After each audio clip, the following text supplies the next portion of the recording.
Okay, so today's video is the third in our series entitled Huge Options Trading Blunders. We've decided to produce this series for traders who are really serious about trading options for a living and taking the proper steps to excel as an options trader, as opposed to fooling around with ridiculous trading ideas that don't make any sense when you examine them carefully. I'm the head trader of SMB Capital's options trading desk here in Manhattan, and I can tell you from many years of experience that the pitfalls we're going to be describing in these videos are real.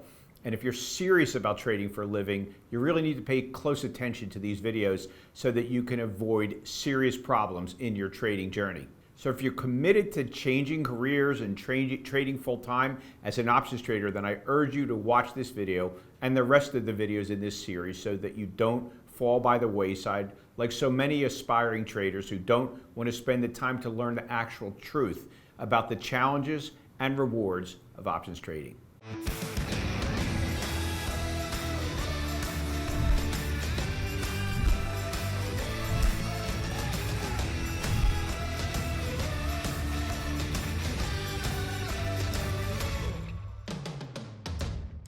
Hi, I'm Seth Froyberg, and I'm the head trader of SMB Capital's Options Trading Desk. SMB Capital is a proprietary trading firm located in Midtown Manhattan, and we provide capital for options and equity traders from all over the world, trading both remotely in our offices and here in New York City. Now, I'd like to suggest that you click on our subscribe button right now so that you don't miss any of our free trading videos that we produce for traders and investors all over the world. They're really very valuable. Okay, so today we're going to be looking at options trading blunder number 3 in our series on options, myths, and huge mistakes that you can make as an options trader. So blunder number 3 starts out with the fact that people get lured into the idea that options are a way to control 100 shares of a stock for a lot less than the price of the shares if you went out and bought them outright for cash.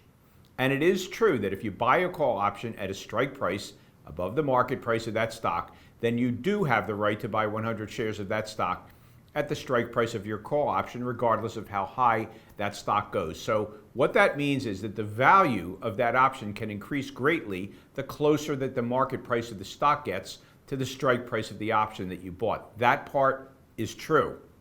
So they then take that information and they figure this: hey, if I don't buy the shares of the stock, but instead, if I just buy a cheap call option, then my leverage is greatly increased. And so my returns will be greatly increased on my trades because I can buy that call much, much cheaper than I can buy 100 shares of stock.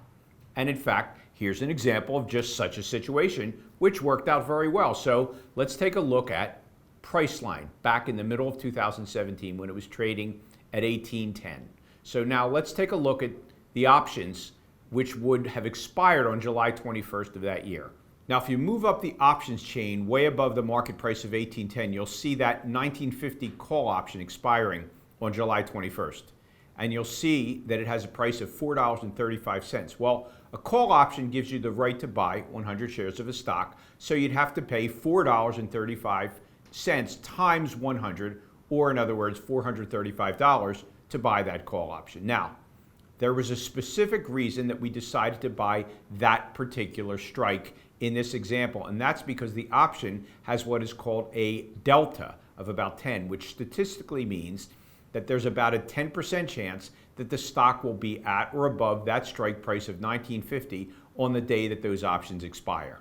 Incidentally, most online brokers automatically give you the delta of each option that you're trading, so you don't have to figure that out for yourself. It's arrived at through a mathematical formula that you don't need to worry about because your broker will calculate it for you.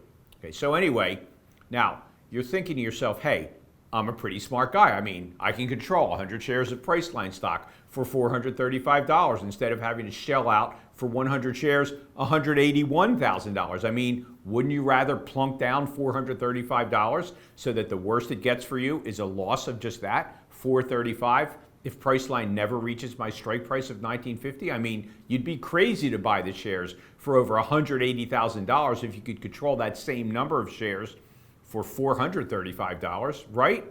And in fact, let's take a look at what happened about a month later on the day that the option is set to expire. Well, at this point, Priceline had rallied like crazy, and the stock is now trading at $19.98. So now the strike price of the call option is $19.50, and the stock's at $19.98. 48 points higher than the strike price. So the option, moments before it is expiring, is now worth about $48, which happens to be more than 10 times the original price of the option. So you say to yourself, you see, I was right. I only had to shell out $435 and I got myself a 10-bagger. My trade is worth 10 times what I paid for it.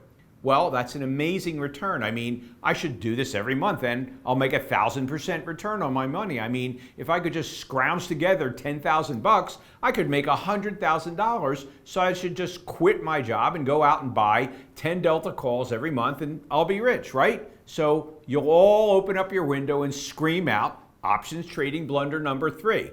I made 1,000% return on a cheap out of the money call. And every one of your neighbors will look at you with envy and you'll be just rolling in it. You just do this every month and you're set, right? Well, not really.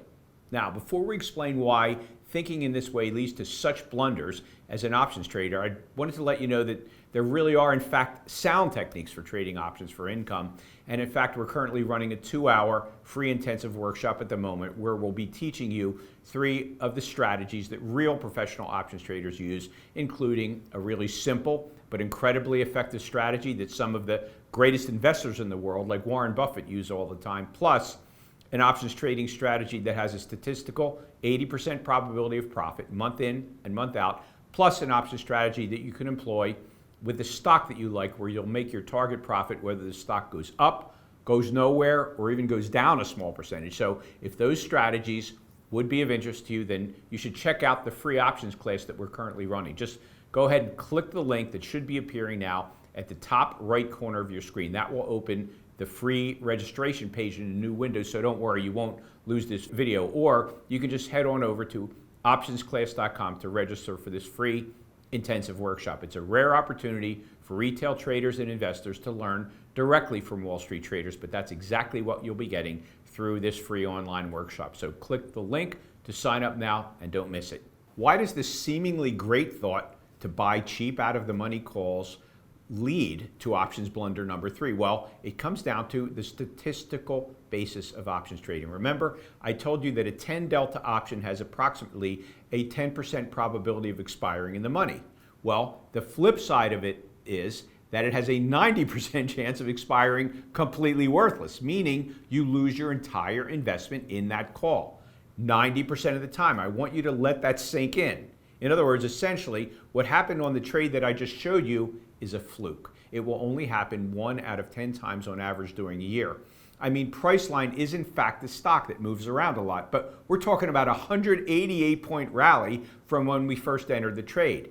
That's not going to happen every month. In fact, it's hardly ever going to happen. Remember, there's only one case where this option expires with any value at all, and that is if the Priceline were to get past 1950 by enough to pay for the call that you bought, which if you do the math means the Priceline would actually have to get to 1954 for you to make any money at all on the option. I want you to really think about that. When we first put this trade on, Priceline was at 1810. So even if Priceline rallied 140 points, the option will go to 0 on expiration day. Well, Priceline doesn't have to go up. It can go down. It can hardly move. It can go up a mere 130 points. Anything below a 140-point rally, and the option has no value on expiration day because the option to buy 100 shares at 1950 obviously has no value if the stock is trading at less than 1950, and so the option just dies with no value. Think of it this way. In only 1 of the 5 cases does the option do anything but die worthless. If the stock goes down a lot, goes down a little, doesn't move at all, or rallies a lot but not 140 points, even where it rallies a lot, the damn thing still expires worthless. That's how bad of a bet this is. I mean, if every month you bought that 10 delta call 30 days from expiration, like in this example, and waited for that big upward move that you'd need to make that option worth anything on expiration day, you'd be sorely disappointed because it would not occur in almost any case. Because as I mentioned, statistically, 90% of the time that option will expire worthless. Believe me, it's a tortuous process to sit there and watch that call lose value every day, even, by the way, if the stock is rallying, because as every day goes by, time is running out that the stock will actually reach the level of your call. In fact, that stock could have rallied $4 every day for 36 days before the option expires, and the option still would have expired worthless. And so even though you got the direction right and you bought a call, you still lost all of your money that you have in the trade. Okay, so just think about that. You would lose 100% of your investment in the trade 9 out of 10 times. I'd like to meet the person who's willing to sit through that and actually go through that experience 8, 9, 10 months in a row, lose 100% of your initial investment in a trade in each of those months. I'd like to meet that guy. I'd shake his hand. And to show you that we're not just talking theory here, we look back at the full 12-month period which led up to that trade. We ran the 12 months prior to that trade in Priceline, starting with the August trade from the year before, so we could show you 12 full months, and you can see the results. The 10 Delta call expired worthless 11 times out of 12 in the months leading up to the win we were just bragging about in July of 2017. Do you know anyone who would sit there 11 months in a row waiting for the big win in month 12, only to look back and realize the whole campaign was a dismal failure and you actually lost $2,400 even with that big win in the numbers? And it makes sense if you think about it, because the probabilities are 90% that you'll lose on this trade. So you'll lose almost all the time. So to make any money at all with this strategy, you've got to beat those kinds of odds. And so when you hear a guy bragging about his 1,000% return on a call option, you've got to think about it a little bit. You've got to think about the percentages, the probabilities of that actually occurring, and realize that it is minuscule and not worth your time as a trader. In almost all of the months, the 10 Delta call will expire worthless and you will lose 100% of your investment in that trade. So buying far out of the money options is almost always a losing proposition, no matter how cheap or attractive they might look on the surface. Yes, you'll get an occasional spectacular gain, but you've got to make so much money on that one just to break even that the whole thing is just about pointless. So by now, I hope that you see why we say that buying way out of the money call options is a trading blunder.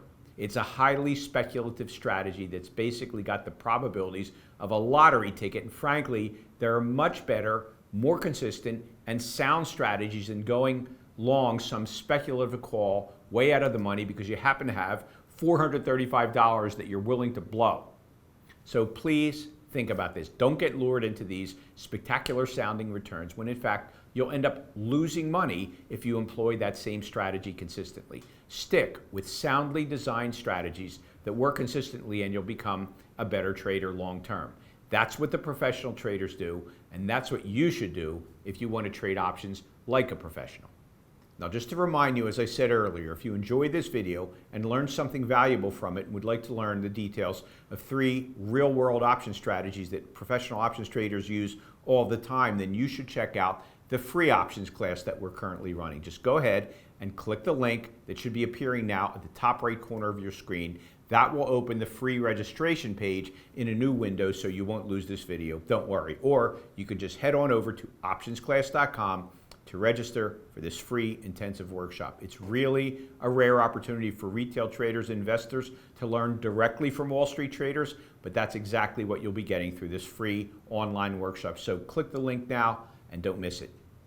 And please don't forget to click on the subscribe button right now so you won't miss the next episode of huge options trading blunders and all the other free trading videos that we're constantly posting on our channel to help you improve your game as an options trader. That's our goal.